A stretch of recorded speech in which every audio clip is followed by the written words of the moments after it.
ನಾನು KPCC ಅಧ್ಯಕ್ಷ ಆಗಿ ಅನೇಕ ಸಲ ನನಗೆ ಸಂದರ್ಭ ಬಂದಿತ್ತು. 2 ಸಲ ನನಗೆ ಅವಕಾಶ ಕೊಟ್ಟಿದ್ರು. ಕಾರಣಾಂತರದ ನೀರಾವರಿ ಮಂತ್ರಿ ಇದೆ, ನೀರು ಮುಂದುವರಿಬೇಕು ಅಂತೇಳಿ ನಾನು ಆ ಸಂದರ್ಭದಿಲ್ಲ. 2 ಸಲ ನನಗೆ ಬಂದಿತ್ತು ಅವಕಾಶ. ಇಲ್ಲ ಅಂತ ಪಕ್ಷ ನನಗೆಲ್ಲನೂ ಕೊಟ್ಟಿದೆ. ನಾನು KPCC ಅಧ್ಯಕ್ಷ ಆಗ್ಬೇಕಾದ್ರೆ ಅದನ್ನು ಎಲ್ಲಿ ಹೋಗಿ ಹೇಳಬೇಕು ಅಲ್ಲಿ ಹೇಳ್ತೀನಿ. ಅಥವಾ ನಾವೇನೇ ನಿಮ್ಮ ಮುಂದೆ ಮೀಡಿಯಾದ ಮುಂದುವರಿ KPCC ಅಧ್ಯಕ್ಷ ಹಾಕಿವ ನಿಮ್ಮ ಮುಂದೆ ಹೇಳಿದ್ರೆ ನಮ್ಗೆ ಏನು ಹೇಳಬೇಕಾಗಿತ್ತು ನಮ್ಮ ಹೈಕಮಾಂಡ್ ಮುಂದೆ ಹೇಳ್ತೀವಿ. ನಿಮ್ಮ ಮುಂದೆ ಹೇಳಿದ್ರೆ ಏನು ಪ್ರಯೋಜನ ಅದದು? ಯಾರು ಅದೇನು ಕಾಂಗ್ರೆಸ್ ಪಕ್ಷ ನಾವು ಅಲ್ಲಿ ನಮ್ಮ ಹಿರಿಯರೇನು ಚರ್ಚೆ ಮಾಡ್ತೀವಿ, ಅವಾಗ ನಮಗೇನು ವಿಚಾರಗಳನ್ನ ನಮ್ಮ ಭಾವನೆಗಳನ್ನ ವ್ಯಕ್ತಪಡಿಸಿರ್ತೀವಿ.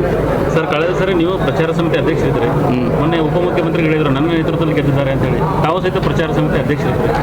ಅವ್ರು ಹೇಳಿದ್ರು ಅವ್ರ ನೇತೃತ್ವದಲ್ಲಿ KPCC ಪಕ್ಷಕ್ಕೆ ಯಾರು ಸುಪ್ರೀಮೋ ಅಧ್ಯಕ್ಷರು, ಸರ್ಕಾರಕ್ಕೆ ಯಾರು ಸುಪ್ರೀಮೋ ಮುಖ್ಯಮಂತ್ರಿಗಳು. ಹಾಗೆ ನನ್ನ ನೇತೃತ್ವದಲ್ಲಿ ಹೇಳಿದ್ದಾರೆ. ಅದರ ಅರ್ಥ ನೀವು ಕಲ್ಪಿಸೋದು ಆ ರೀತಿ ಅಲ್ಲ. KPCC ಅಧ್ಯಕ್ಷನಾಗಿ ನನ್ನ ನೇತೃತ್ವ ಅಂತ ಹೇಳಿದ್ದಾರೆ. ನಾನು ಮನೆ ಅದಕ್ಕೆ ಕ್ಲಾರಿಫಿಕೇಶನ್ ಕೊಟ್ಟಿನಿ. ಮುಖ್ಯಮಂತ್ರಿ ಸಿದ್ದರಾಮಯ್ಯನವರು, DK ಶಿವಕುಮಾರ್ ಅವರು, ಅನೇಕ ಮಂದಿ ಮುಖಂಡರು, ಪಕ್ಷದ ಕಾರ್ಯಕರ್ತರು, ಬೂತ್ ಲೆವೆಲ್ ಹಿಡ್ಕೊಂಡು ಎಲ್ಲ ಪಕ್ಷದ ಕಾರ್ಯಕರ್ತರು ಎಲ್ಲರೂ ಕೂಡಿ ದುಡ್ದಂತನ ಮತ್ತು ಜನ ಆಶೀರ್ವಾದ ಮಾಡಿದ್ದಾರೆ. ಅದರಿಂದ ನಾವು ಚುನಾವಣೆಯನ್ನು ಗೆದ್ದಿದ್ದೀವಿ. DK ಶಿವಕುಮಾರ್ ಅವರು ಹೇಳುವ ಅರ್ಥ ಏನು? ನಾನು KPCC ಅಧ್ಯಕ್ಷನಾಗ ಪಕ್ಷದ ಮುಖಂಡವರು ಹೆಡ್. ಹಿಂದೆ ಹೇಳ್ತೀವಲ್ಲ, ವೀರೇಂದ್ರ ಪಾಟೀಲ್ ಹಿಂದೆ ಅಧ್ಯಕ್ಷರು.